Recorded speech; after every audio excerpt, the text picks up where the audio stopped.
Մանկական ալիք, նանի զանի։ Մոխրոտը Մի ժամանակ հեռավոր մի երկրում ապրում էր մի բարի ու գեղեցիկ աղջիկ, Մոխրոտը։ Հոր մահից հետո նա մնաց ապրելու իր դաժան խորթ մոր և երկու խորթ քույրերի հետ։ Խորթ մայրը ամենածանր աշխատանքներն էր անել տալիս աղջկան։ Խեղճ աղջիկը առավոտից երեկո մաքրում էր, շոր էր լվանում, ջուր բերում։ Գործը վերջացնելուց հետո նստում էր բուխարու մոտ մոխրով լի արկղի վրա։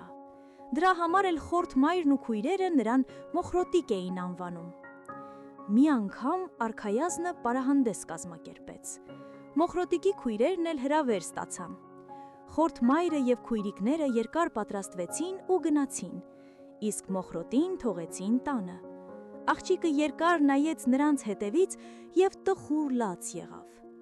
Այդ ժամանակ եկավ նրա կնքամայրը, որը նաև բարի կախարդ էր։ «Դու էլ կուզեիր գնալ պարահանդեսի», հարցրեց կախարդը։ «Շատ կուզեի», պատասխանեց Մոխրոտիկը։ «Լավ», ասաց կախարդը։ Նա կախարդեց։ Դդումը դարձավ ոսկեկարգ, մկները ձիեր, իսկ Մոխրոտի հին շորերը փայլուն գեղեցիկ զգեստ։ Նրա ոտքերին հայտնվեցին ապակե հրաշալի կոշիկներ։ Կնքամայրը զգուշացրեց. «Հիշիր, կեսգիշերին կախարդանքը կվերանա»։ Մոխրոտը գնաց պալատ։ Երբ նա մտավ դահլիճ, բոլորը զարմացան նրա գեղեցկությամբ։ Արքայազնը ողջ երեկո պարեց միայն նրա հետ։ Բայց երբ ժամացույցը հնչեց 12-ը, Մոխրոտը շտապեց փախչել։ Պալատի սանդուկներից վազելիս նրա ոտքից ընկավ բյուրեղապակյա կոշիկներից մեկը։